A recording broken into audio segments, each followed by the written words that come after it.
O sea que debe existir lo que nosotros llamamos una coherencia científica entre el volumen del estímulo, o sea, la cantidad de metros o kilómetros recorridos, la duración del estímulo, tomando todos los trabajos y las pausas, fracción de las distancias, ¿sí? Vamos a hablar sobre eso luego, intensidad del estímulo, la relación trabajo-pausa, densidad y la frecuencia de cargas, que se pueden controlar con el cronómetro para ver tiempo-velocidad, GPS, pediómetros o filmaciones biomecánicas, y eso nosotros lo llamamos los fisiólogos el control de la carga externa.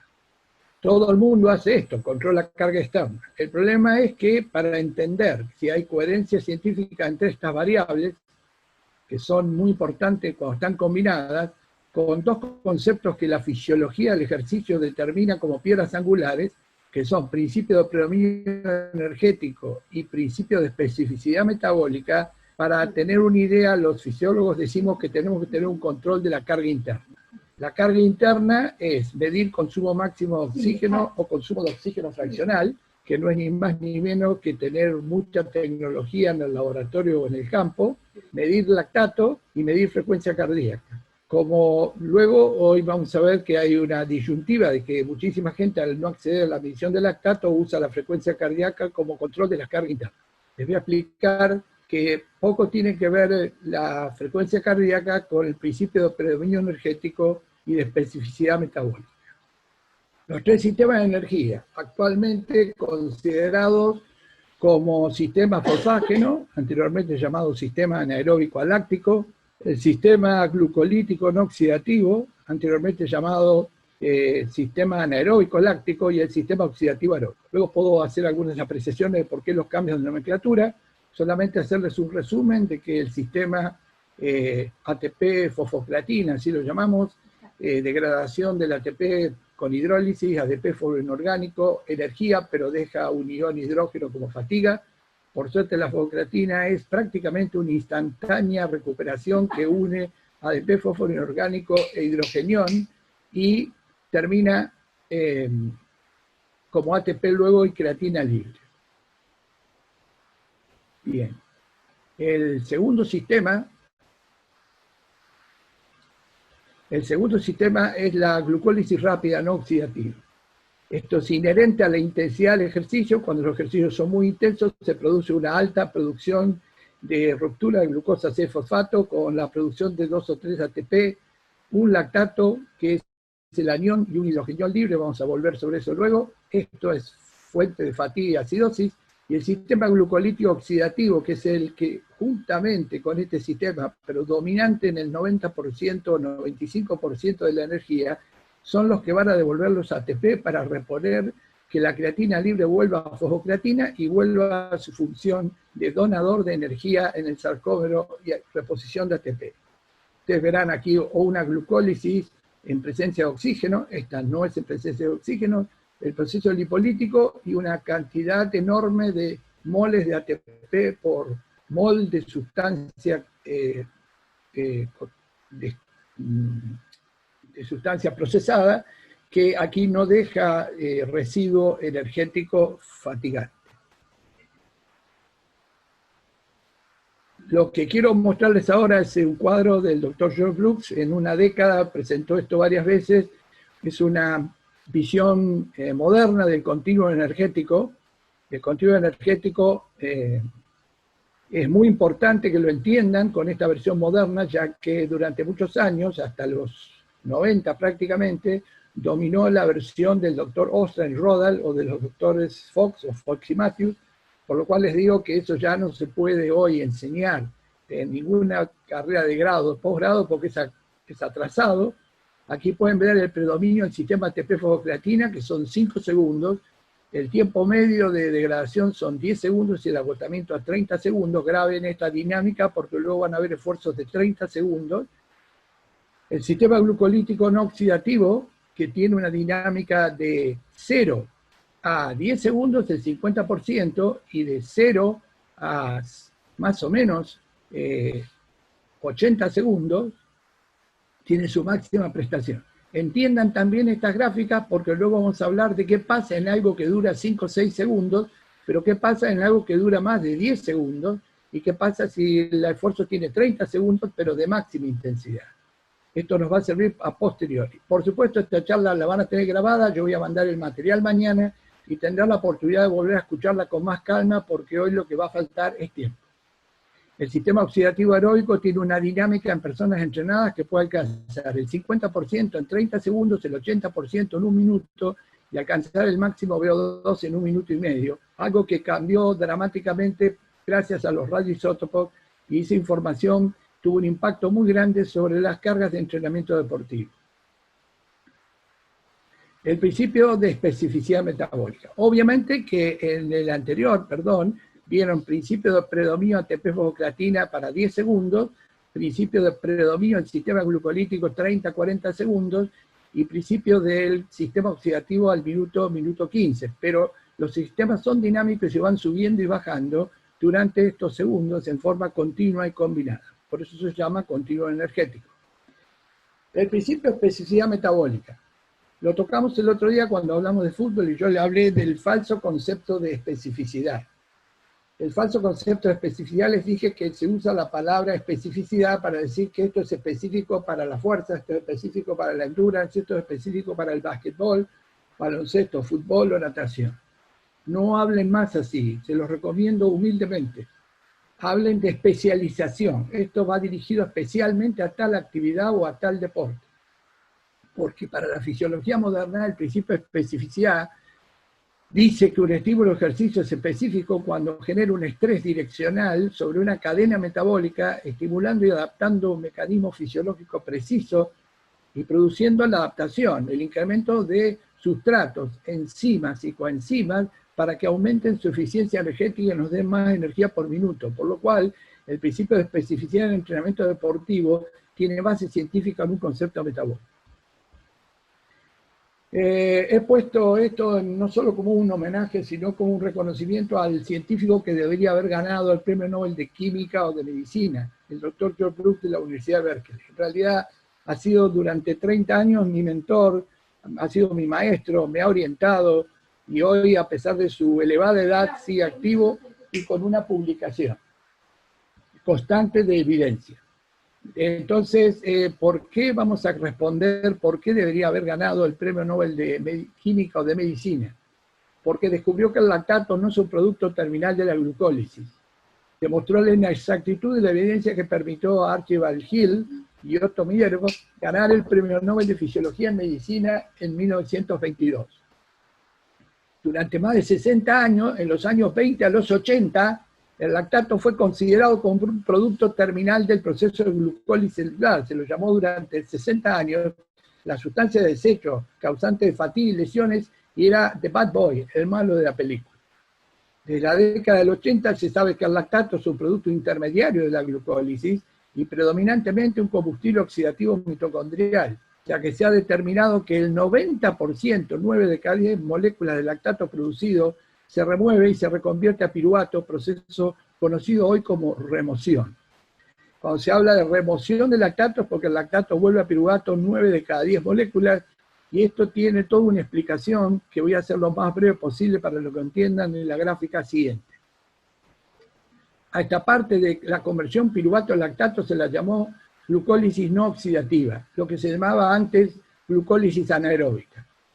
Lo que descubrió el doctor Brooks era que todo el mundo seguía la cadena desde Hill y Meadows en el año 20, todo el mundo sabía que la glucosa terminaba en piruvato, y el piruvato tenía dos caminos metabólicos. Uno, entrar a la mitocondria como acetilcoenzima A y al ciclo de Krebs y producir la energía glucolítica, aeróbica o oxidativa, o ir hasta lactato, y ahí durante mucho tiempo se pensó que era un producto terminal. Cuando se empezó a hacer biopsias musculares y el lactato aumentaba, pero luego en la biopsia de descanso bajaba, se planteaba dónde iba el lactato. Al ser sustancia de desecho se trató de ver si había lactato en sangre, en orina, materia fecal, saliva, sudor, lágrimas. Y encontraban que el lactato producido por un esfuerzo intenso, solamente el 3% se eliminaba como sustancia de desecho. La pregunta de casi 50 años fue: ¿a dónde se va el lactato? Porque el lactato bajaba en el músculo y en la sangre. El doctor Brooks reclamó a la industria bioquímica que le produjeran un piruvato y lactato marcado con radioisótopos. Esto es pegarle una molécula radioactiva a uno de los carbonos de la estructura, como si le pusieran ustedes un GPS al auto, o ustedes mismos llevaran un GPS dentro de un Garmin. Recién en la década del 80 apareció el aporte de la bioquímica industrial que le dio al doctor Cruz la posibilidad de tener sustancias externas como lactato marcado y piruvato marcado, lo cual fue usado en animales primero y en humanos posteriormente ante distintos esfuerzos, donde también se medía el sangre y consumo de oxígeno.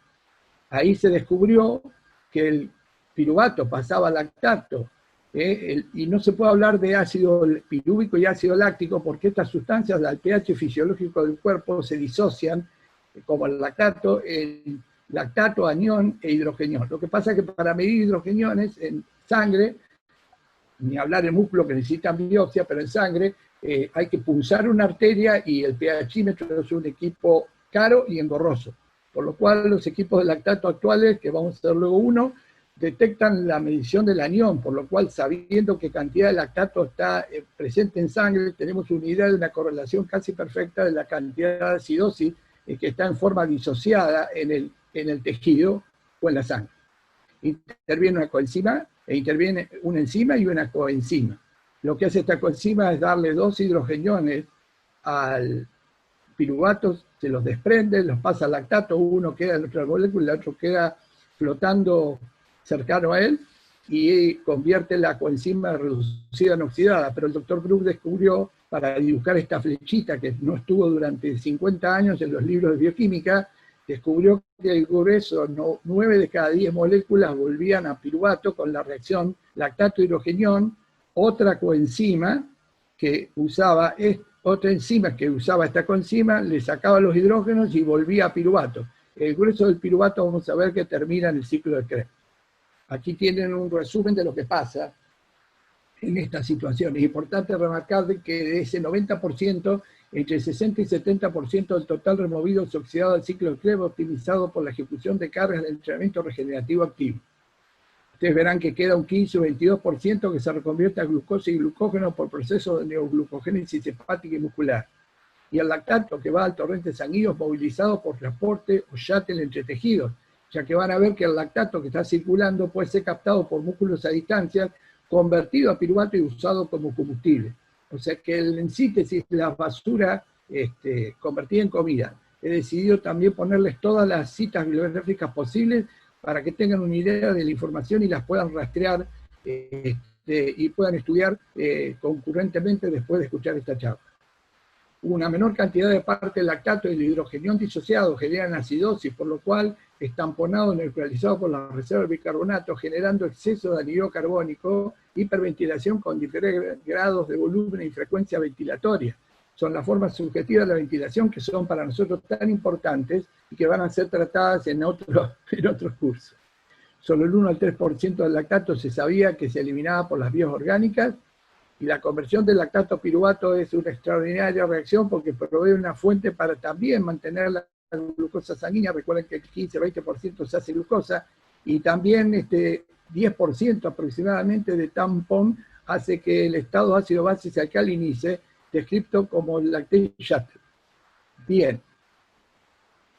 En síntesis, aquí pueden ver ustedes lo que nosotros llamamos hoy glucogenólisis, glucólisis, piruvato, camino oxidativo hacia la acetil-CoA, mitocondria, ciclo de Krebs, o camino no oxidativo hacia lactato.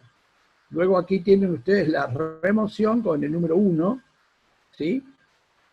Y 2. ¿Por qué? No tengo tiempo porque llevaría media hora. Explicarle que en los últimos 6 años se descubrió que en la membrana mitocondrial se produce el grueso de la reacción que antes era toda citoplasmática, por lo cual hay doble remoción-oxidación en el citoplasma y hay remoción-oxidación intramembrana mitocondrial.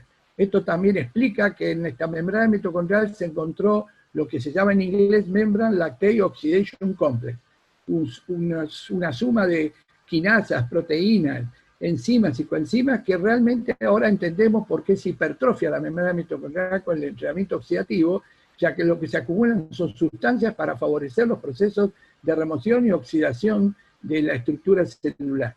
Aquí hay dos grandes nomenclaturas, RT, que es la tasa de remoción por minuto, y RO, la tasa de oxidación por minuto, las cuales las vamos a considerar en forma determinante. Por lo cual, también hay que saber de que cuando se produce mucha acción oxidativa, hay mucho NAD recuperado, y si ustedes miran la coenzima que produce la remoción y la coenzima que usa la oxidación, van a entender que más sistema aeróbico, más remoción y oxidación. Aquí pueden ver algo maravilloso de un estudio importante publicado por Donovan y Brooks, que correlacionaron la abscisa, el consumo máximo de oxígeno, aquí de 10 a 50 mililitros, lo hicieron en animales y luego en humanos, y miraron la tasa de remoción en verde y la tasa de oxidación en celeste. Estos son radioisótopos, y la correlación es prácticamente de 0.90 a 0.95. Bien. ¿Por qué medimos lactato en sangre? El lactato que se determina en sangre es un balance entre la producción, la remoción y la oxidación intracelular ante una carga implementada. Aquí está todo el proceso descrito, y lo que sale aquí aproximadamente es 4 a 1. ¿Por qué 4 a 1? Porque el 75% del lactato es transferido por transporte activo y el 25% por diferencia de concentración entre compartimentos. La realidad concreta que recién en el año 1995 se descubrió que había membran lactate transportadores, son los transportadores membranos, se los llamó MST, y también hubo una discusión para qué medir si el lactato era diferente, y se demostró que hasta 16, 17, 18 milimoles de lactato con estos equipos en sangre no hay pérdida de la correlación, porque el transporte está asegurado hasta 60, 70 milimoles por litro. O sea que la relación 4:1. Lo que tienen que aprender en todo lo que vamos a ver ahora, que cuando el lactato aumenta en sangre, porque la producción supera la remoción, lo contrario hace descender el lactato, y cuando se estabiliza la cantidad de lactato entre sangre y músculo, y sobre todo hace un steady state de lactato en sangre, porque la producción fue igualada por la remoción. Este fue el famoso principio de lactate descubierto por el doctor George Brooks, y que hoy es largamente aplicado para entender el entrenamiento de la resistencia y la potencia aeróbica. Bien. Voy a hacer una breve revisión antes de entrar, porque quiero que tengan un poco de claridad sobre algo que está oscuro. Primero, aparece la sigla a veces con una sola I, HIT, High Intensity Training. Después aparece con una sola sigla y dice High Intermittent Training. La verdadera sigla es High HIT, 2I. Y para la nomenclatura internacional se llama High Intensity Interval Training. Una pregunta básica elemental para la comunidad internacional. ¿De dónde salió la modificación de que HIT significa High Intensity Intermittent Training? Eso no es cierto. Derivaciones de la metodología original, se las voy a describir, una importante cantidad de métodos que muchos de ellos no tuvieron sustento científico por carencia de especificidad fisiológico-metabólica de la carga interna. Y eso genera falsas interpretaciones de la literatura y transferencias incorrectas. Les pongo aquí, para que se lo guarden, traducido al español, una revisión histórica de los 3 papers originales. El primero fue por McDougall en 1998, Journal of Applied Physiology. En español traduje del inglés: rendimiento muscular y adaptaciones enzimáticas ante cargas de entrenamiento intervalado de sprints. Bien. Luego retomó Burgomaster y colaboradores. El entrenamiento de sprint incrementa el potencial oxidativo y la capacidad de endurance. Piensen que normalmente se dice que cuando uno entrena en sprint está refiriéndose a esfuerzos de alta velocidad menores a 10 segundos, que eso no estaba publicado, que aumentaran la capacidad de endurance. Entonces empieza la primera confusión. Y el último, entrenamiento y traslado cortos de sprint versus entrenamiento de endurance tradicional, similares a adaptaciones en el músculo esquelético humano y rendimiento en el ejercicio. Le voy a hacer un resumen de una diapositiva, algo que llevaría mucho tiempo, para que entiendan los puntos claves y de dónde salen las confusiones. El HIIT es caracterizado por sesiones repetidas de esfuerzos breves, ejecutados a máxima intensidad, así está definido, o a intensidades cercanas al máximo VO2, más del 80 al 90% VO2 máximo. En general, en estos 3 trabajos, esfuerzos breves con 4 minutos de pausa. Son esfuerzos considerados por los 3 autores en los 3 títulos de sprint a intensidad máxima, pero no lo son, porque los trabajos originales usan duraciones no menores a 30 segundos. Ya les planteé que a 10 segundos ustedes tienen la mitad ATP-fosfocreatina y la mitad glucólisis lactato. A 30 segundos tiene agotada la fosfocreatina y la participación glucolítica no oxidativa y la producción de lactato está cerca del 90%. Primera cuestión. Por eso tiene pausas de 4 minutos, que son a veces, podríamos decir que son suficientes y a veces no son suficientes. Varios estudios con carga de HIIT utilizados por varias semanas han mostrado mejorías en marcadores biológicos del metabolismo aeróbico, tales como la máxima capacidad aeróbica y el incremento de la actividad de las enzimas mitocondriales del ciclo del Krebs. Estas cargas reducidas de HIIT de alta intensidad, 30 segundos, durante 3-4 semanas, con duración de 15, 20, 30 minutos por sesión, más o menos 6 a 8 repeticiones de 30 segundos, que tienen pausas, si por ejemplo 8 tienen 7 pausas de 4 minutos, le va a dar una sesión corta. Esto puede mejorar marcadores biológicos aeróbicos en forma similar a cargas aeróbicas más prolongadas. El tercer estudio toma un individuo corriendo al 60% del VO2 máximo durante 1 hora, lo cual tampoco es comparable, porque y ahí lo criticamos a Gibala, porque en realidad no se puede comparar un esfuerzo de 30 segundos a intensidades del 90% con otros esfuerzos de intensidad estable al 60%. Obvio que esto lleva más tiempo y más gasto calórico. Se propone que el método HIIT es más eficiente porque produce los mismos efectos, pero en menos tiempo global de carga de entrenamiento. Pero hay alguien que no dice todo. Es muy importante mencionar, lo estudiamos nosotros, que todos los estudios originales que les conté fueron hechos en muestras de sujetos de actividad recreativa y no deportistas. Prácticamente no hay estudios en la literatura que haya hecho esto con deportistas de élite. Les voy a mostrar 3 cosas para que entiendan aproximadamente cómo 30 segundos puede ser estímulo aeróbico. Obvio, si ustedes miran aquí, van a encontrar a 30 segundos que en la curva planteada por Brooks y en este estudio de Kevin y colaboradores alcanza el 50% del VO2 máximo. Es razonable pensar que con una cinética de VO2 que se incrementa un 50% del VO2 máximo en 30 segundos, cualquier sujeto con moderada aptitud aeróbica mejore el VO2 máximo y las adaptaciones enzimáticas.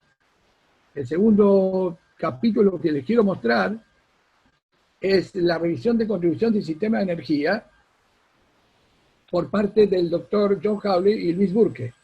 Esto es competencia. Si ustedes miran un esfuerzo de 30 segundos competitivo, el 60% es aporte glucolítico no oxidativo con lactato, pero el 40% es glucolítico aeróbico, quiere decir que hace glucosa piruvato oxidación. Por lo cual 30 segundos es un estímulo interesante para aumentar el VO2, pero nosotros creemos que la fracción de la distancia de tiempo debe ser mayor. Y voy a rescatar el estudio que usé el otro día, cuando hablamos de intermitente, las respuestas fisiológicas al interval training en sesiones a velocidad asociada a VO2 máximo. Repetimos que acá tomó un grupo de sujetos que realizó un test de VO2 máximo en el laboratorio, ¿sí? Y luego hizo esfuerzos de 15 por 15, 30, 15, 60, 15 y continuo, y dijimos que a 30 segundos, si ustedes miran, podemos decir que la captación de oxígeno llegó casi al 85%. Obvio que fue mejor que 15 por 15 e inferior a 60 por 15. Finalmente, para que entiendan, en la revisión de literatura más actual de 673 páginas de 2 grandes investigadores como Larsen y Bouchard, 2 reconocidos autores determinaron que primero pusieron el título correcto, High Intensity Interval Training y no High Intensity Intermittent Training. Ahora, leímos el primer capítulo de introducción y es algo confuso y preocupante, ya que los autores mezclan cargas metodológicas muy diferentes con predominio energético y especificidad metabólica muy disímiles entre sí, lo que lleva al lector a tratar de comprender un verdadero rompecabezas fisiológico. Y no es casual que ellos 6 años antes escribieran 2 grandes trabajos en SportMed, donde llamaron High Intensity Interval Training Part 1 and Part 2, Solution for the Programming Puzzle. Las soluciones para programar un rompecabezas. Bueno, yo no quiero rompecabezas cuando hablo de volumen, intensidad, pausas, fracción de la distancia, porque en esas mezclas sale este gráfico del libro. Acá, si ustedes lo pueden ver, compara long interval, short interval, repeated short sprint, repeated long sprint, y hasta mete los juegos reducidos del fútbol. La pregunta que nos hacemos todos los que entendemos bastante fisiología de entrenamiento, todos estos tipos de entrenamiento tienen el mismo impacto fisiológico y bioquímico en la adaptación muscular, desde ya les digo que no. Bien, hice toda esta introducción para que puedan entender lo que sigue. Para entender carga de entrenamiento para el desarrollo de los sistemas oxidativos y no oxidativos es necesario primero definir diferencias metodológicas y fisiológico-metabólicas. Tienen que tener claro que una cosa es una carga de entrenamiento fraccionado versus una carga de entrenamiento continuo. Y otra cosa es una carga de entrenamiento de intensidad estable, que se mantiene la intensidad, a una carga de intensidad incremental, progresiva, que ustedes, cada repetición, van incrementando la intensidad del esfuerzo, sea lo que sea. ¿Qué diferencias establecen carga de entrenamiento fraccionado versus carga de entrenamiento continuo en la esfera de entrenamiento aeróbico? Las cargas aeróbicas fraccionadas permiten una mayor intensidad relativa, obviamente por las pausas usadas entre estímulos interválicos.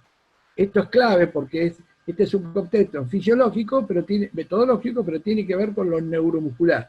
Ello permite más elaborado reclutamiento y mejor adaptación específica de las fibras FT2A, quienes deben incrementar el mecanismo de producción, remoción, oxidación del lactato, lo cual favorece la mejoría de la resistencia aeróbica y los procesos de recuperación.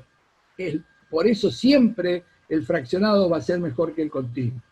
Esto genera un compromiso aeróbico relativo más elevado, lo que llamamos VO2 fraccional, vieran el gráfico de Rosenegg, lo que promueve mayor adaptación en menos tiempo. Y en las pausas es importante, porque esto ya es adaptación muscular, se recupera en parte la fuerza muscular localizada de las articulaciones y puede sostenerse lo más importante junto con la fisiología, que es mantener la biomecánica del gesto, sea nadando, corriendo, pedaleando o remando.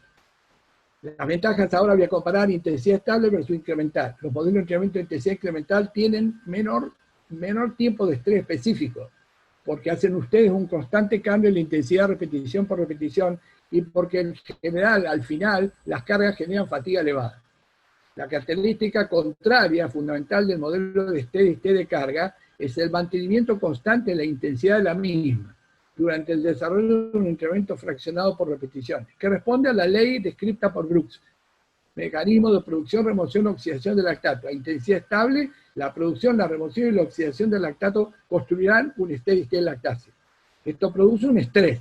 Esa evidencia científica demuestra que el entrenamiento de intensidad estable es más específico, más efectivo en la mejoría de la resistencia y la potencia aeróbica, ya que logra que las cargas mantengan, ahora escuchen, son 5 palabras: estrés, metabólico, enzimático, celular, específico, por periodos más prolongados de tiempo.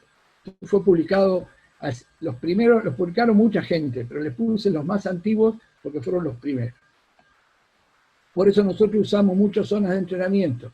Estas son las zonas de entrenamiento modificadas en un congreso en 1990, tomando los estudios de Kipke, que es el jefe de fisiólogo de la ex República Democrática Alemana, por eso aquí está cómo lo nomenclaban, zona 0, 1, 2, 3, 4, a las adaptaciones de Magrishko, con el cual yo me formé, sobre todo cuando empecé a medir lactato, publicó en su libro Swimming Fase y las modificó en el 2012, ¿sí? Y prácticamente nos vamos a concentrar en las adaptadoras, cómo investigar la zona superaeróbico o endurance con VO2 máximo endurance, aunque ese va a ser el final, porque antes les voy a mostrar otras variables que se usan supuestamente para lo mismo. Bien, tomé aquí una decisión metodológica. Les voy a mostrar modelos diferentes de evaluación de intensidad de carga para prescribir series de entrenamiento. ¿Qué les estoy diciendo con esto? De que a mí me encantan las cargas externas. El entrenador dice, voy a hacer tal volumen, voy a hacer tal duración, voy a hacer tal fracción de distancia, voy a usar, ejemplo, voy a hacer 10.000 metros, voy a usar 10 de 1000. Bien, ahí tomó una decisión. Volumen de 10.000 metros y fracciones de 1000. Repeticiones 10. La duración total va a ser la suma de las 10 repeticiones de trabajo más todas las pausas. La intensidad más la pausa, bien. Entonces, eso es carga externa. Ahora, tenemos que decir, ¿cómo medimos la carga interna? No, tengo experiencia, vino el entrenador tal y me dijo que con esto, este fue campeón del mundo, con este proceso de entrenamiento de estas cargas sacó récord olímpico mundial, pero hay una parte de algo que ustedes no conocen, que probablemente ese entrenador, aunque tenga un modelo empírico que no esté seguro de lo que hace, le dio resultado porque tuvo cantidad y calidad de atletas que lograron demostrar algo que no es demostrable totalmente. No hay prueba contrafáctica. Si hubiese entrenado otro modelo, podría haber sido más campeón del mundo al ser mejor récord mundial. Bien, entonces nosotros hablamos de medir carga interna. Hay que medirla de alguna manera. Cargas a intensidad umbral, con evaluación de umbral anaeróbico lactácido, y yo le fui subrayando en cada una de las variables qué cosas me interesan. El umbral anaeróbico aparece a intensidad incremental y prescripción de intensidades de carga para series a velocidad estable. Eso lo hicimos durante una década. Ahora les voy a mostrar por qué se empezó y cómo está hoy. Bien. Medición de la VAM, velocidad aeróbica máxima, usando el test de Leger o las variantes del yo-yo test. Y prescribir intensidades para esfuerzos intermitentes, ya que son de breve duración. Carga esa intensidad con una cosa expresada con máxima lactate y steady state, evaluado durante una carga, pero sepan que el máxima lactate y steady state es una carga continua a intensidad estable, no es fraccional. Y por último, la versión de lo que nosotros hacemos, que es carga a intensidad estable con estado de equilibrio lactácido a diferentes niveles de las zonas de entrenamiento previamente mostradas, ante esfuerzos fraccionados, intervalados, no continuos y no incrementales, sino estable, a moderada o alta intensidad. Los vamos a llamar Moderate Interval Training o High Intensity Interval Training. Bien, vamos a empezar por el punto 1. Voy a tomar un traguito de agua, por favor.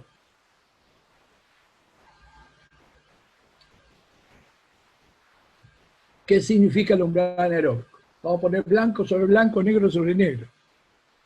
El umbral anaeróbico lactácido, hubo uno ventilatorio, pero eso se detecta durante la ergospirometría. Lactate Anaerobic Threshold, o LT, es determinado por el punto de inflexión de una curva velocidad lactato durante el esfuerzo incremental progresivo, punto a partir del cual la relación lineal entre ambas variables se convierte en una curva exponencial creciente, lo vemos ahora, por lo cual hay un punto de ruptura, llamado lactate breakpoint durante años. Debe aclararse que es un comportamiento fisiológico que se produce en el laboratorio o en el campo solo ante un esfuerzo de carga incremental de secuencia continua. O sea, ustedes van haciendo un trabajo donde van subiendo la carga. Estos esfuerzos de carga incremental progresiva no se asemejan a ninguna prueba o juego deportivo, y es solo la instrumentación de un protocolo de evaluación fisiológica que nació a partir del umbral y se usó el LT para comprobar la evolución de adaptaciones metabólicas. Y durante décadas ha sido utilizado para determinar velocidades sub- y supraumbrales para ser transferida, con un pequeño detalle y error, a cargas de entrenamiento en general de diseño de intensidad estable, estrategia que está en permanente revisión crítica. O sea que este es el umbral anaeróbico lactácido original, relación velocidad-lactato, la curva exponencial creciente como lo pueden ver. Y primero se dijo es a 4 milimoles fijo, después variable, durante 15 años estuvieron discutiendo si es exacto o no es exacto. En realidad el punto de quiebra ante un esfuerzo continuo o intervalado después de aumento en la intensidad va a estar alrededor de 4 milimoles. Y se decía algo errado, se decía que antes del umbral predominaba el aeróbico, que no había, porque el lactato era bajo, y que luego del umbral, como el lactato crecía, aparecían los procesos anaeróbicos. ¿Qué es el umbral de lactato para George Brooks a la luz de los radioisótopos? Lo que ven en verde es el umbral anaeróbico en sangre.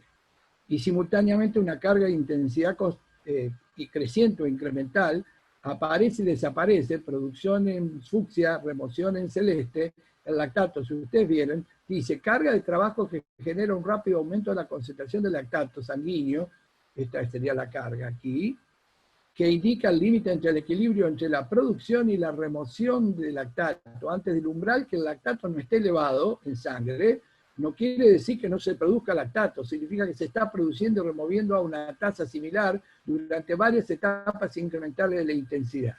O sea que primero tienen que aceptar esta nueva definición, que no ha sido controvertida jamás en 30 años, donde vean ustedes el comportamiento sanguíneo, pero tienen que ver abajo en el panel el comportamiento radioisotópico intracelular. ¿Sí? Eso está en un extraordinario artículo que está citado abajo. El doctor Jan Olbrich en natación, como varios alemanes que podríamos decir que forman una delantera extraordinaria, 5. Extraordinarios nos dijeron durante 15 años. Yo de esos 15 compartí 10. medir el umbral anaeróbico lactácido y luego prescribir velocidades de entrenamiento a velocidad estable. Eso lo hicimos todos, 10, 12, 15 años. Bien, muy bien. ¿Qué pasa? ¿Tenemos que seguir sosteniendo el mismo planteo? Absolutamente no. Doctor, lo dice el doctor Finn en un gran libro del Instituto Australiano del Deporte, test fisiológicos en el LIS-ASTRI. Bien, ¿qué nos enseñaban? Esto es cicloergómetro. Lo pueden hacer con la banda o lo pueden hacer con un cronómetro y el tiempo en velocidad en la pista. Bien, usted puede calcular acá, doctor, cuándo hay 4 milimoles y la carga, 3 milimoles la carga, 5 milimoles y la carga, etcétera, etcétera, etcétera. Bien. Muy bien. ¿Por qué no es así? Porque hubo el propio Jan Olver en 1985 y varios de nosotros somos más o menos unos 30 trabajos en el mundo. Hicimos lo que nos... Cuando Olver dijo que esto no era cierto, casi nos morimos de un infarto y estuvimos investigando durante años. Este es un trabajo 2019, pero esta misma investigación yo la hice en 1990. ¿Por qué la repetí en 2019? Porque en 1990 la presenté en un congreso en Liverpool, quedó en un libro Proceedings, y obviamente pasa el tiempo, pero hay muchos trabajos y tomamos la decisión en 2019 de hacer lo mismo. 10 nadadores hicieron una velocidad incremental en 6,200 libres, esta es la velocidad en nado. Identificamos con métodos matemáticos, ¿sí?, la velocidad 4 milimoles, y 3 días después aplicamos los 10,200 a la misma velocidad, ¿sí?, y el lactato, predicho en 4 milimoles, se cayó a prácticamente 3 milimoles o 2 milimoles. Y también hoy en la literatura hay sobrada evidencia de que es completamente distinta la adaptación, si el individuo tiene 2 o 3 milimoles, si tiene 4 a 5 milimoles. Por eso hoy tratamos de aconsejar no hacer test de velocidad incremental y pasarlos a velocidad estable. Regla de oro: cuando ustedes usen protocolos para medir lactato, cuando deseen obtener información para prescribir cargas de entrenamiento de intensidad incremental progresiva, el entrenador viene y dice, voy a hacer 2 semanas de entrenamiento incremental porque quiere cambiar velocidad, tienen que llevar a cabo test a velocidad incremental. Pero si ustedes, el entrenador dice que va a trabajar a intensidad estable, no saquen un test de intensidad incremental y pásenlo a las velocidades estables, ni directo ni por ecuaciones, porque cuando se desea obtener información para prescribir carga de entrenamiento de intensidad estable, se reproducen esta serie con test a velocidad estable. Esa es la cosa que les puedo decir después de 300.000 muestras y 25 años de evaluación de deportistas en todos los niveles y con todo tipo de series. Punto 2. Evaluación de la intensidad de carga para determinar la velocidad aeróbica máxima y prescripción de trabajos intermitentes. Bien, nació lo primero, test de Leger, que se llama test de Kursnavet. Por favor, cuando hablen del test de Kursnavet, hablen del test de Kursnavet, pero es el test de Luc Leger. Porque muchas dicen el test de Navetta. No existe José Navetta. ¿Está bien? Bien, el test de Leger fue publicado en 1980 en la Universidad de Montreal. Se llamó The University Montreal Track Test, ¿sí?, en el canal de Journal Sport Science. Y luego Banksbo, basado en esto, tomó 2 tests, resistencia intermitente o recuperación intermitente. Ahí está una de las publicaciones que hace la mejor revisión, de JoJo Test, Intermittent Recovery Test. Bien, estos test miden velocidad aeróbica máxima, llamada VAM, en inglés MAV. Les puse un signo porque les voy a demostrar que no miden eso. Mucha experiencia tengo en el test Leger, más de fácilmente 2.500 o 3.000 test hechos en distintos deportistas, incluidos futbolistas. Es un test de ir y volver de 20 metros que la mayoría de los deportistas, por el frenado y cambio de dirección en las altas intensidades de las etapas finales, el frenado y cambio de dirección produce mucho lactato. Yo mido lactato en todas, cosa que no hace la gente. Entonces, si lo medimos por frecuencia cardíaca o lo medimos porque aguanta, nunca vamos a tener una idea de lo que pasa en la carga interna. El lactato se eleva por el frenado de cambio de dirección y el test da un valor subestimado.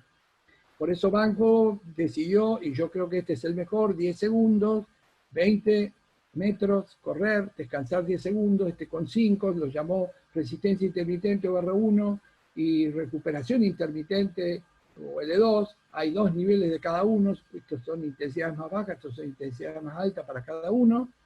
Y el doctor Massa, a su vez, tomó miles de test sobre todo el yo-yo test de recuperación intermitente, porque es más intenso, tiene mejor pausa, y encontramos cosas que ya le mostré el otro día. Yo cuando comparé el otro día un grupo de jugadores juveniles de fútbol que hacían 10.400 e hicieron las fracciones de 67 metros de 15 por 15, haciendo, le tomamos a ellos el yo-yo test previo, obvio, prescribimos la misma intensidad y nos dio que los 10.400 producían 6-7 milimoles y los 15 por 15 a la misma intensidad, con las mismas fracciones de distancia y con las mismas pausas, producían lactato mucho menor.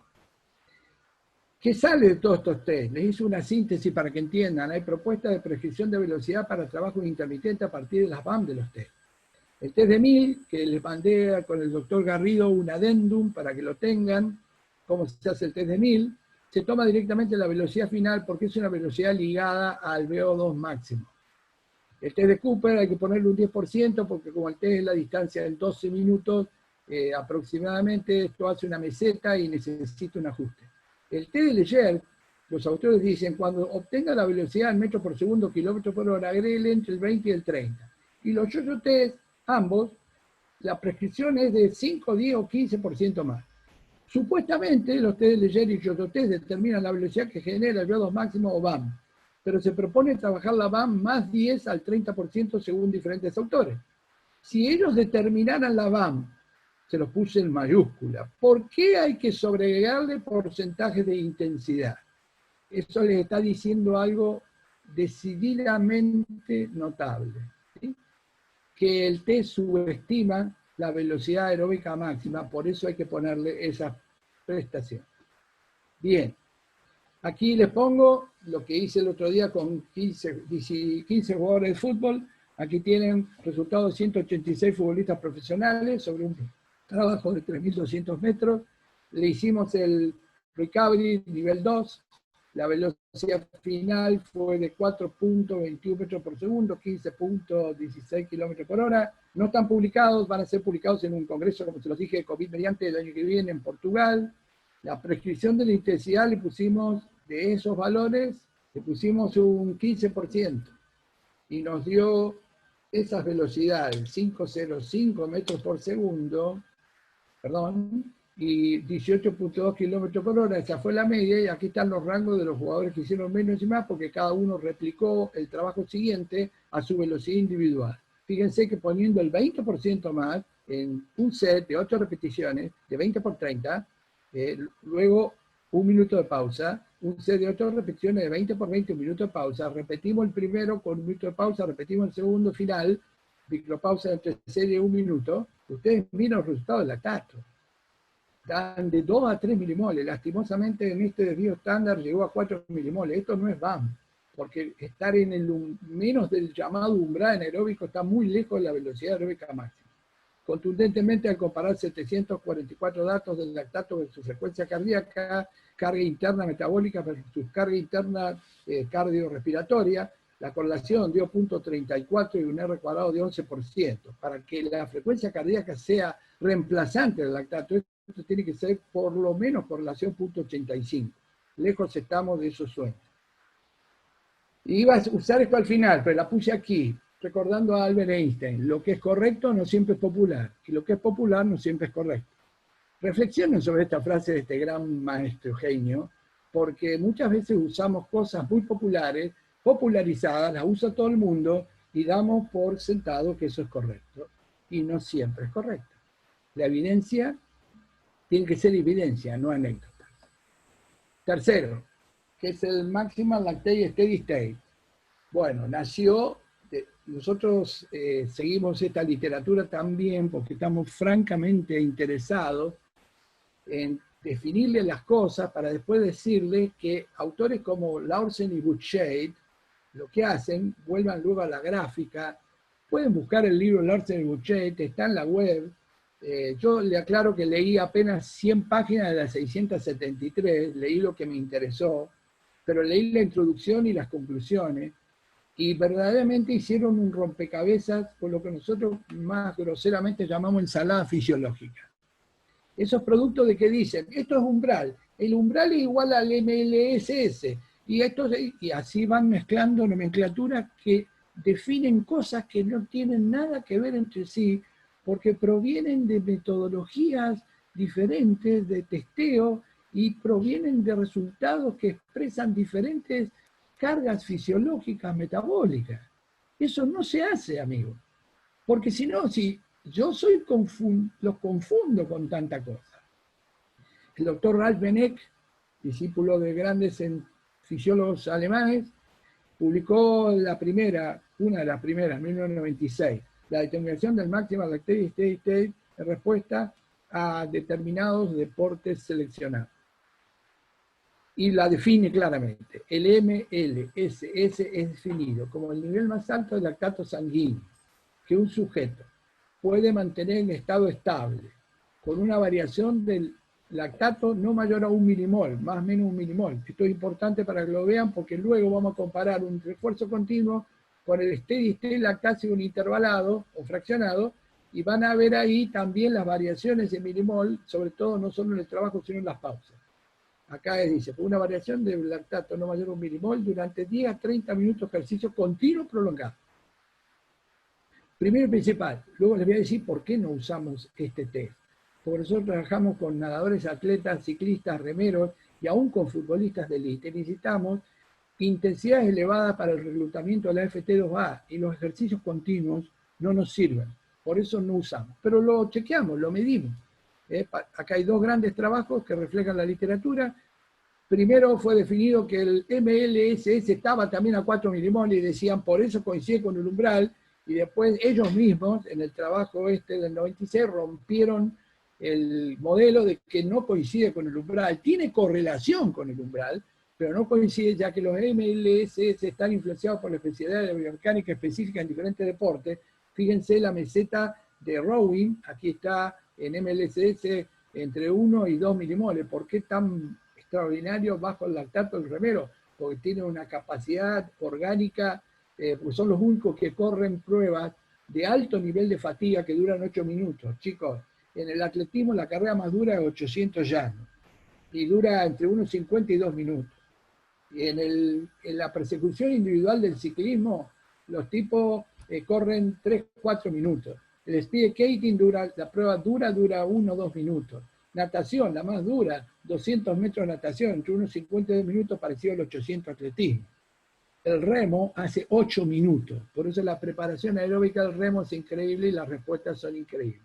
Fíjense que aquí depende, como dicen los autores, de diferentes deportes y no es fijo a 4 milímetros.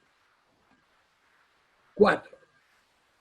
Esta es nuestra área y voy a entrar 18:52. Bien, vengo bien, déjenme chequear acá un machete que yo miro los tiempos para cumplir. Bien, el modelo que voy a mostrar es el modelo de carga e intensidad estable en lactate state, estado de equilibrio de lactacio, a diferentes niveles, ante esfuerzo fraccionado intervalado de moderada a alta intensidad. Los famosos 10 de 400 ayer para el atletismo. En natación pueden usar 10 cienes o 10 200. Nosotros venimos midiendo esto hace 20 años en steady state, desde Magrish con adelante. Le diría que yo aprendí esto por los 86, 87, 88. O sea que más. Qué viejo que estoy. 30 años. En realidad aprendí interval training y áreas de entrenamiento, zonas de entrenamiento, que antes se llamaban áreas funcionales. Bien. Muy claro. Investigamos esto durante años, en nadadores, atletas, ciclistas, remeros, futbolistas y otros deportes de campo. Pero empezamos un día a mirar qué pasarán en las pausas. Entonces dijimos, estos son 12 cienes de estilo libre, 1 minuto de pausa. Acá largamos un nadador, ¿sí? Que hizo de 1,580, 5,70. La variación es 1 segundo aproximado. Acá se mandó 1,4, máximo 1,580, ¿sí? Estuvo lo que nosotros llamamos steady state de carga, intensidad plana, más o menos 1 segundo. Y le empezamos a gastar tiritas. Empezamos a sacar lactato en las pausas pares, pero sacábamos lactato inmediato dentro de los primeros 10 segundos del final de la repetición y unos 5 o 10 segundos antes que volver a partir. Lo hicimos por separado, uno por acá, otro por allá, y empezamos a encontrar 4-1, 4-4, 4-8, 4-4, 5-6, 6-1, 6-3, 6-9, 6-0, 6-1, 6-2, 6-3. y mirábamos, las pulsaciones subían a 180 y al minuto estaban en 110. La ventilación terminaban con un jadeo moderado, pero cuando estaban por partir estaban respirando nariz-boca y saludando a la tribuna. Obviamente que si le hubiésemos puesto un K4B2 o un K5, el consumo hubiese alcanzado el 90% por ahí durante la carga, y luego al minuto antes de partir el consumo de oxígeno debe estar en 70%. Es la base del intervalo. Descansar para hacer más rápido las que siguen. Pero el lactato no baja.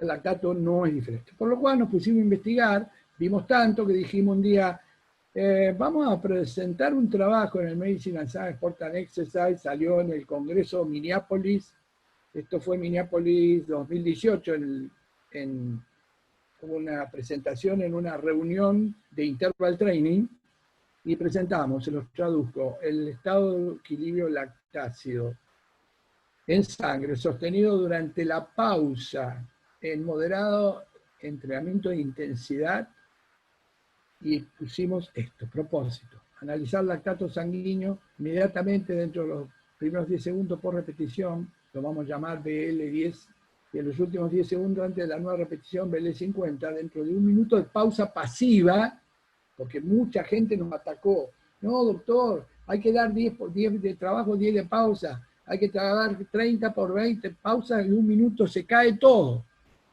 No, amigo, no se cae todo. El principio de pausa pasiva ahora lo vamos a mostrar.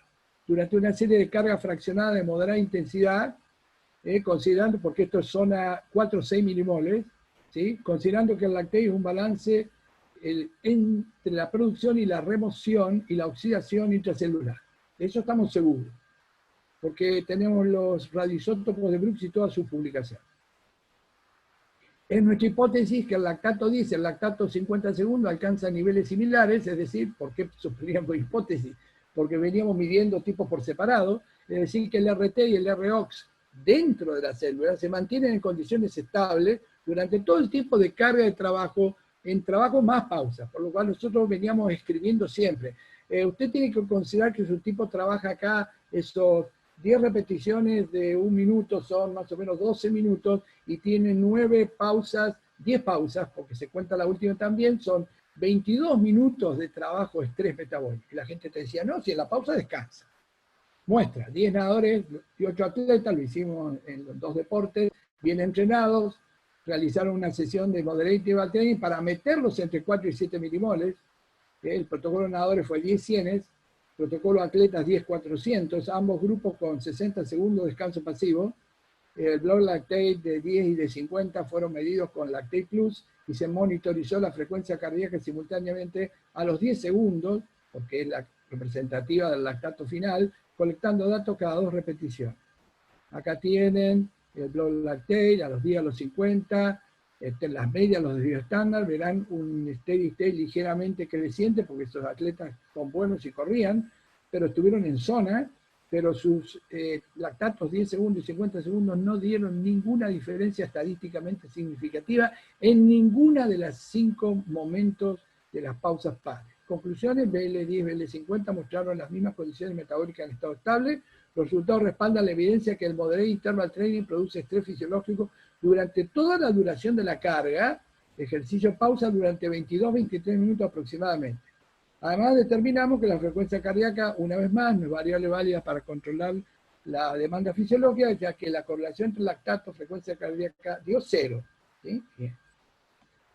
Este año, en realidad, esto fue una frustración. Este trabajo lo mandamos al Congreso de este año, pero el Congreso se canceló, así que fuimos electrónicos. O sea, nos perdimos de ir a San Francisco, con lo lindo que es. ¿Sí? Bien, acá estamos hablando de otro tipo de trabajo. Hicimos lo mismo que el anterior, años después, con otro grupo de nadadores, ¿sí? Y le aplicamos 1 minuto 30 de pausa, para ver qué pasaba al minuto 30.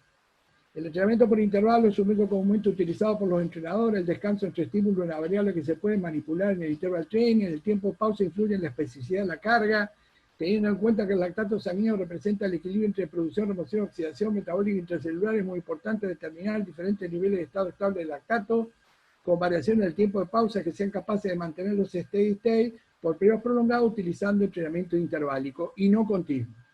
Propósito, analizar el BL ahora durante 90 segundos en pausa pasiva, a intensidad moderada, en estado estable. En trabajos anteriores hemos demostrado que el lactato se mantuvo 60 segundos sin cambios, sin diferencias significativas. Tomamos nuestra propia referencia. 11 nadadores bien entrenados hicieron un lactato 4 a 6 milimoles, 10 de 100 estilo libre, 90 segundos de pausa pasiva, fueron tomados, ahora sí, lactato a los 10 segundos, casi al minuto y casi al minuto 30 antes de partir, en la pausa pasiva, cada 2 repeticiones. Hicimos una serie de aplicaciones estadísticas que no tengo tiempo de explicarlo, comparando todos los resultados fueron buenos en este sentido. Los datos fueron homogéneos, distribución normal, o sea que el grupo fue muy homogéneo. El lactato máximo y mínimo estuvo entre 5 y 6 milimoles a una velocidad casi de 1.5 metros por segundo. Resultado. Para hacerlo sencillo y rápido. ¿Hizo steady state verde? Sí, hizo steady state. Otra vez, al minuto y al minuto y medio. ¿Hay diferencia al final? Sí. Hay una caída al minuto y medio. En esta zona, al minuto y medio. Ahora, ¿sirve decirle a la gente que haga 10 repeticiones y en lugar de un minuto le dé 1.15, 1.30? Si el deportista viene de vacaciones, está desentrenado, o es un juvenil, o todavía no tiene desarrollada una gran capacidad aeróbica, le pueden dar 1.30. Porque lo van a mantener en zona. Estadísticamente, entre minuto y minuto 30 hubo diferencias significativas. Esto es estadística, pero se mantuvo en zona. Lo rojo será la frecuencia cardíaca. Comparamos solamente los picos, ¿no? Está claro.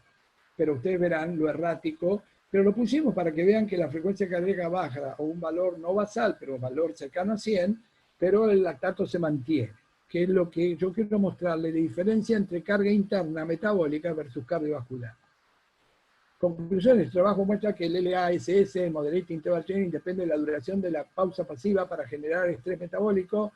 BL10, BL50, otra vez por suerte, para nosotros no registraron diferencias significativas, igual que 2 años antes. Sin embargo, BL50 y 80 fueron significativamente diferentes, pero el lactato sanguíneo se mantiene dentro del rango de 4 a 6 milimoles, ya que hubo 1.17 milimoles por litro de diferencia entre los valores medios, máximos y mínimos. Adicionalmente, la correlación con la frecuencia cardíaca fue nuevamente horrible. Y el último, antes de entrar en las conclusiones finales. Perdón. Este es un trabajo unpublished. En realidad fue mandado en paralelo con el anterior. Y nos habían aprobado los 2 trabajos para una sesión de interval training. En una sesión slide, que es la más rica de todas, porque son diapositivas y debate. ¿Sí? Muy bien.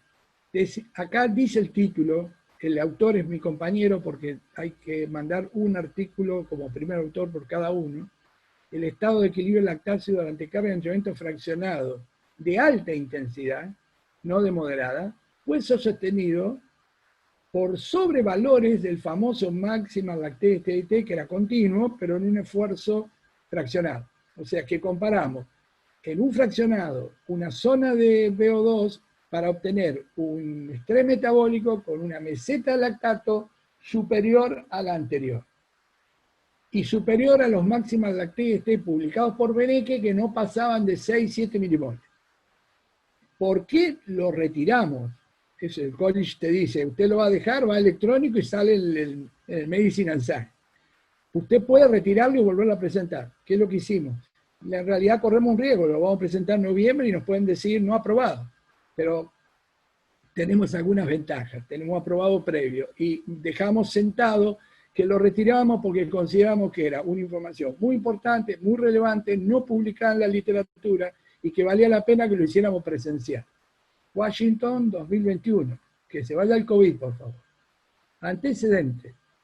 Son 2 diapositivas. Varias investigaciones descrito el máximo lactato de estado estable, Beneke, como el nivel más alto del lactato sanguíneo. Ya lo vieron que un sujeto puede mantener estado estable con una variación del lactato en no más de 1 milimol durante 10 a 30 minutos ejercicio continuo prolongado. Está citado Beneke como lo vieron.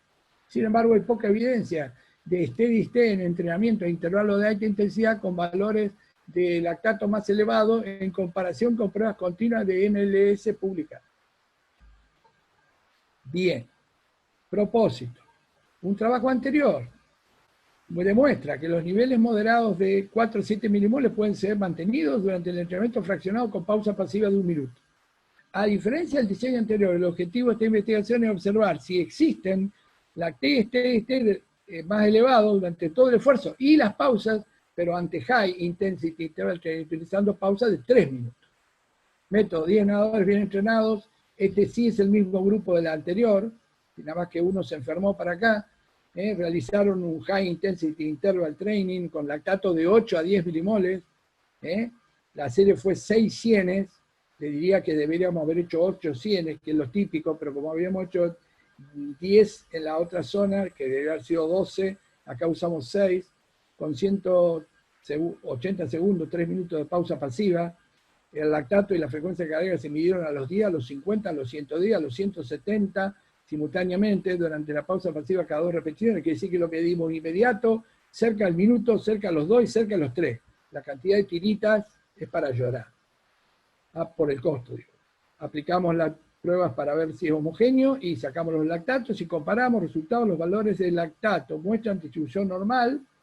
La media del lactato fueron máxima 10, mínima 8, entramos en zona casi perfecto, a 1.57 metros por segundo. Recuerden que el anterior había sido 1.49, el análisis de resultados se muestra en la siguiente tabla. Aquí hay algunas diferentes de día 50, porque el lactato es más elevado y demora más en aparecer, por eso si van a hacer series de VO2 entre 8 y 10 milimoles, casi no saquen lactato inmediato, sino saquen al minuto para ahorrarse una tirita. ¿Sí? Muy interesante, a 8 o 9 milimoles, 10 milimoles, la diferencia entre 1 minuto y 2 minutos fue igual, no hay diferencias significativas. Eso es interesante porque muestra que el anterior a minuto 30 bajaba, pero entre 4 y 6 milimoles, acá estamos más elevados y hay más inhibición de los mecanismos enzimáticos que favorecen la remoción de oxidación, y hay una caída a los 3 minutos, pero seguimos en zona. Y miren qué maravilloso, esto es lo más lindo que vamos a tener para mostrar, un steady state, pero a 9 milimoles.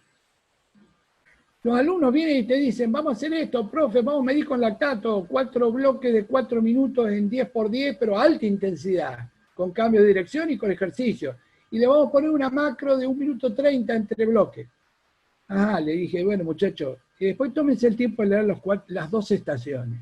Porque como son 10×10, entran 3 por minuto, entonces el deportista empieza haciendo esto, acá están todas las estaciones, y nosotros le dijimos, amigo, lo vamos a hacer, lo único que le pido, yo pongo los atletas, pero si en la pausa 1 a la 2, el lactato se va a 8 o 9 milimoles, no voy a hacer la pausa 2 y 3 hasta que terminemos, 1 minuto 30, porque lo vamos a romper al atleta y yo no voy a desgarrar un atleta por un testeo. Sí, ¿cómo no, doctor? No, le digo, fílmenlo aparte. Armaron todos los circuitos, pusimos una filmadora, le pusimos carotacómetro, arrancamos con la primera, una vuelta, 1 minuto 30. Vamos a ver el resultado. Perdón, ahora perdí el botón. Bien, muy bien. ¿Qué nos dio? 4-7. Lo dejamos, hicimos la segunda. 10. Bueno, entre la segunda y la tercera, de tercera a la cuarta le pusimos 4 minutos. Por eso el lactato no subió más. Si lo hubiésemos dejado a minuto 30, esto es 16 milimoles. Además, en la filmación, los alumnos, el sábado siguiente en clase, le demostramos en el video la incoordinación motora desde la estación 6 a la estación, de la repetición 6 a la repetición 12. Dramática, por el lactato.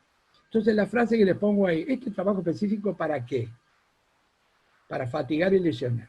O sea que, por favor, los circuitos intermitentes de alta intensidad se hacen con trabajo de 10, 8, 5 segundos, con 1 minuto y medio de pausa pasiva y 3 minutos de macro entre estaciones, pero no más. Bien. Para despedirme, lo voy a poner a mi guía metabólico, este del doctor Joe Brooks, más de 90 años, fue el año pasado. Nos tomamos una foto, yo nunca uso fotos porque la gente dice que uno usa fotos para creer que por ósmosis el doctor Brooks me transfirió lo que yo sé. No, no es así. Él será siempre nuestro maestro y no hay forma de que lo alcancemos, ni que yo viva hasta los 90 años como él. Está claro, está muy por arriba de todos nosotros. Fue mi guía y mi maestro. Nos tomamos esta foto porque para él fue un momento muy importante. Acababa de dar de Joseph Wolf Memorial Lecture, que es la conferencia más importante del Congreso, que se la dan al mejor investigador del año por un paper que publicó en el 2019, y él acababa de recibir la distinción. Y como somos amigos, pudimos sacar una foto con mi mujer y con él. Para despedirme, les voy a dejar un mensaje de Jeff Cooper. Para los que estudian mucho y leen mucho. Se leen libros, revistas, journals y libros de referencia, quiere decir indexados, fuertemente respaldados. Y un día un gran amigo, Eddie Cole, me dijo, Juan, me lo dijo hace 20 años, estás aprendiendo, te estás proyectando, vas a terminar siendo inteligente. Pero el inteligente es quien solo cree la mitad de lo que oye, o que lee. Y esto también es para las redes sociales y oye, la cantidad de blogs que publican cosas que son impresentables y la gente las lee y las cree. Tendrán que ser inteligentes para solo creer la mitad de lo que oyen y lo que leen, porque el doctor Cole también me dijo, que ahí sacó esto Jeff Cooper, que la mitad de lo que se lee, aún en journal importante o libros importantes, como el que les mostré de Larsen y Buchheit, no quiero decir que esté la mitad del libro mal, solo hay que creer la mitad de lo que oye o lee. Pero me dijo, te vas a tener que convertir en brillante. Luego es aquel que sabe qué mitad creer. Y me dijo, cuando formes alumnos, van a venir de la ignorancia al aprendizaje, van a ser buenos, los tenés que convertir en inteligentes y luego en brillantes. Y eso es lo que hago desde hace 25 años. Y yo estoy tratando cada día de ser más brillante dentro de la inteligencia para saber qué mitad creer. Es una cosa que la dejo para pensar. Me voy a despedir con dos cosas que le pedí autorización al profe. Una es decirles que hay mucha gente que me sigue y me pregunta dónde me pueden leer. No tengo el libro escrito, estamos escribiendo un libro pequeño y un libro grande. En realidad, escribimos un libro de pediatría ejercicio con mi mujer, acaban de verlo en la foto, y eso es parte de lo que voy a mostrar. Pero antes de leerle esto, esta también es para pensar mucho. Alvin Toffler, los ignorantes del siglo XXI no serán aquellos que no sepan leer y escribir, serán aquellos que no sean capaces de aprender, desaprender y volver a aprender. Y yo les puedo asegurar que les mostré 30 años de mi trabajo, donde aprendí, desaprendí y volví a aprender centenares de veces. El problema hoy es que hay un montón de gente que se quedó con el umbral anaeróbico, se quedó con el maximal lactate state y cree que eso es la última versión de algo que por ahí tiene refutaciones o modificaciones. Así que los invito a que aprendan, desaprendan y volver a aprender, porque en este siglo la vamos a pasar mal si no. Hay mucho material que pueden adquirir de cursos que yo doy en la web, en una página que se llama entrenategroup.com. Ahí hay dos cursos en este momento. Uno es un curso de 25 charlas sobre actualización y fisiología del ejercicio y ciencia del ejercicio. Y hay uno aplicado también de 22 charlas, 24 en un webinar con ciencias de deporte aplicada al fútbol. Ambos tienen también biblioteca electrónica. Finalmente, quiero invitarlos, lo dije ayer, a un curso de pediatría, medicina y deporte, el desarrollo de la actividad física y la actividad deportiva para la salud y la prevención, para el desarrollo de entrenamiento y competencia en población infantil juveniles. Ahí están los grupos a quien va dedicado. En realidad es un curso donde vamos a hablar desde la A hasta la Z sobre deporte dentro de la escuela y cómo convertir a la escuela en la base del deporte extraescolar, fuera de la escuela, en prepubres, intrapubres y propubres, sobre todo también diferenciando al grupo de mujeres. Tiene un capítulo de mujer ejercicio que es algo muy importante. Ahí tienen la fecha, ahí tienen el contacto y el correo electrónico, total lo van a poder ver. Yo le voy a mandar al doctor cuando salga la flyer final y el programa final, le voy a mandar para que lo comparta. Ustedes pueden contactarse luego a esto, lo pueden ver en el video luego. Celular, pago por PayPal, para los que son fuera de Uruguay, porque en realidad lo hace un grupo de gente en Paysandú, Uruguay. Y me voy. Muchas gracias por vuestra atención.